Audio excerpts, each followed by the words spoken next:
Nguyên khí cung ứng đầy đủ cho ngũ tạng thì lúc đó chúng ta dễ nhập định. Nhập định cũng nhìn thẳng trung tâm chân mày, ngồi ngay ngắn, nhìn thẳng trung tâm chân mày. Bao lâu? Lâu chừng nào tốt chừng đấy.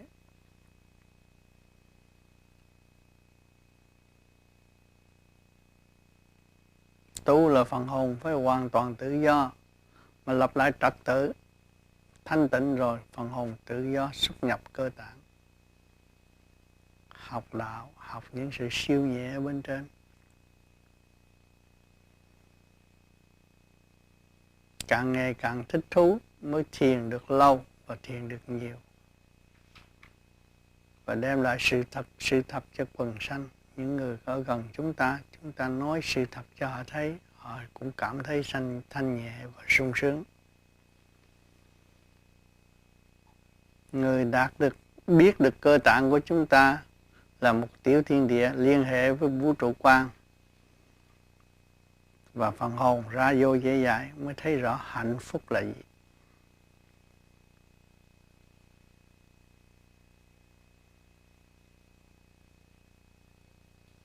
Còn ở đời nghĩ thương người này, ghét người kia, chuyện đó là vô ích, không cần thiết cho phần hồn. Biết thương mình thì biết lập lại trật tự của chính mình. Sự hiện diện của chúng ta là một phép lạ của mặt đất.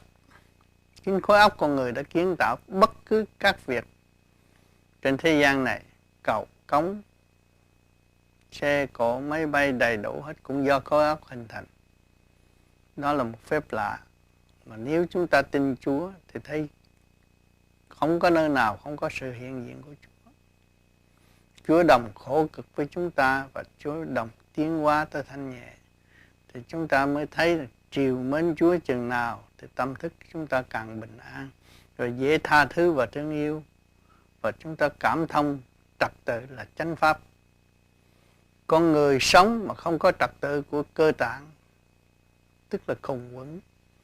Hiểu được cơ tạng, hiểu được nguyên lý của càn khôn vũ trụ quan đang hỗ trợ cho cuộc tiến hóa tạm bỡ ở thế gian này. Cho nên ở xã hội vật chất thì luôn luôn nói về tiền, nhưng mà không biết tiền, kết quả tiền có thể cứu được mình không? Không cứu được. Đến đây với bàn tay không rồi sẽ ra về với bàn tay không, chứ chả ai đem được một đồng xu qua khối quả địa cầu này.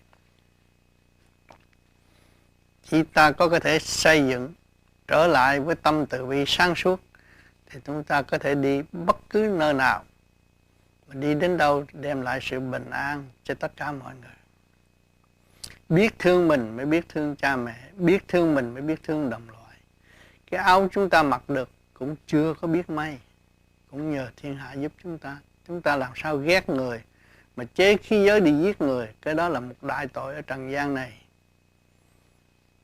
Cho nên sửa mình để tiến hóa là tránh khí giới tình thương và đạo đức cần thiết cho quả địa cầu, cần thiết cho nhân loại trong cuộc sống. Thiên cơ thay đổi liền, mưa bão tới tấp, nguy hiểm bất cứ giờ phút nào. Nhưng mà phần hồn không ổn định là sẽ tạo khổ thêm mà thôi. Chúng ta tu cái phương pháp này để giải tỏa những sự phiền muộn sai quấy trong nội tâm của chúng ta, ổn định, thấy đời là tạm, vui đóng góp trong sự sáng suốt của chính mình, thương tất cả mọi người. Cọng cỏ chúng ta còn thương, cọng cỏ có thể làm đẹp căn nhà của chúng ta, nhưng mà cọng đó cũng có sự sống như chúng ta. Thiên sanh nhân, hà nhân vô lộc, địa sanh thảo, hà thảo vô công, vô căn. Không có cọng cỏ nào mà không có rễ, mà không có người nào mà không có miệng hút để sống. Rễ hút nước để sống, chúng ta ăn để sống. Cho nên vạn vận đồng nhất thể, chúng ta phải hiểu thì làm một việc gì nó cũng dễ thành công.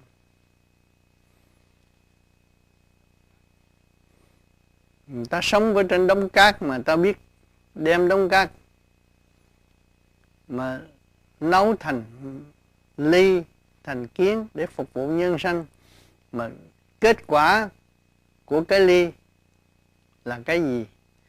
Là bất phân giai cấp, Phật phục vụ tận tình nhân sinh tiến hóa.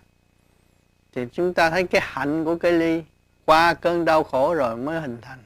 Thì chúng ta tu luyện cũng kỳ công tu luyện mới giải tỏa được phiền muộn sai quấy trong nội tâm. Cái phương pháp tu luyện khứ trượt lưu thanh là đem lại trật tự cho chính mình. Khi chúng ta tái hội được trật tự thanh nhẹ ở bên trên thì khỏi lo nhà cửa sụp đổ, khỏi lo bão bùng nguy hiểm, khỏi lo thiếu tiền bạc. Nguyên lý sanh tồn, vô sanh bất diệt, mọi người đều có.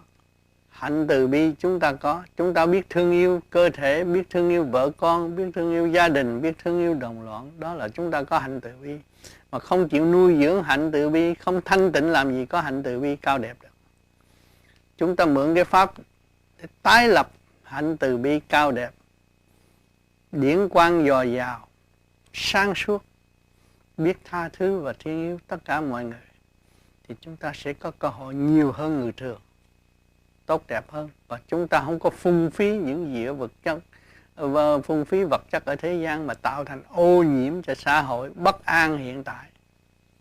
Kể cả không khí cũng bị ô nhiễm rồi vì lòng tham của con người mà thôi.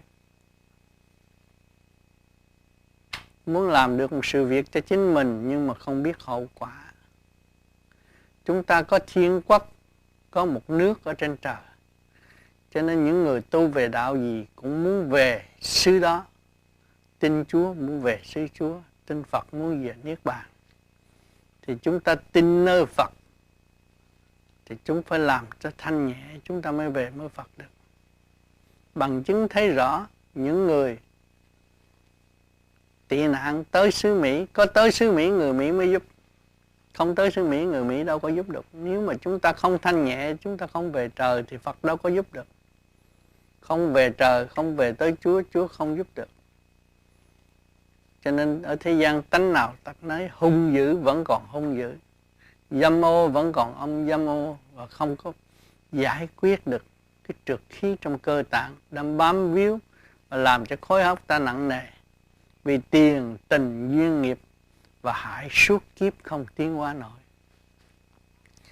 Khi chúng ta hiểu được rồi, chúng ta dứt khoát tất cả mọi sự việc, chỉ chuyên tâm đi lên.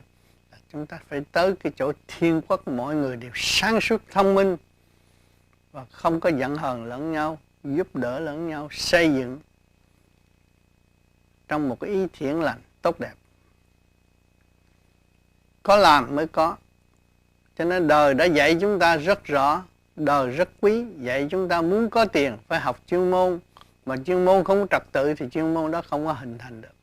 Chuyên môn có trật tự thì chuyên môn có kết quả. Khi mà các bạn đạt được chuyên môn kết quả rồi, đồng tiền có gì đâu, rất dễ kiếm, đâu có khó. Thì khi mà dễ rồi, các bạn thấy càng yêu chuộng cái nghề chuyên môn của chính mình, phát triển lên tới vô cùng là ánh sáng, từ bi là vô cùng. Lúc đó chúng ta mới thương và giúp đỡ mọi người. Thấy tiền là tạm thôi, nhưng mà cái tình thương và đạo đức là trên hết. Tất cả thế giới nhân loại đang khao khát hướng về con đường tình thương và đạo đức, đang tham thiền nhập định để cảm thức những chuyện gì của trần gian và cảnh thanh nhẹ mà chúng ta đang đi, đang tìm hiểu.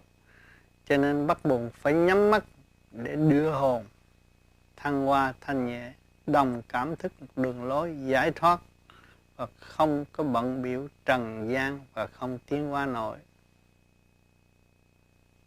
Khi thiền xong, chúng ta bắt đầu xả thiền. Thì hai luồng điển âm dương đang chuyển chạy trong tay chúng ta. Hai tay hợp lại là luồng điển đang chạy. Hợp lại thì nó làm như thế này. Đó là một cái dấu hiệu co lưỡi răng kề răng và tập trung tinh khí thần. Nó cũng là cái pháp lực. Chúng ta đưa cái điện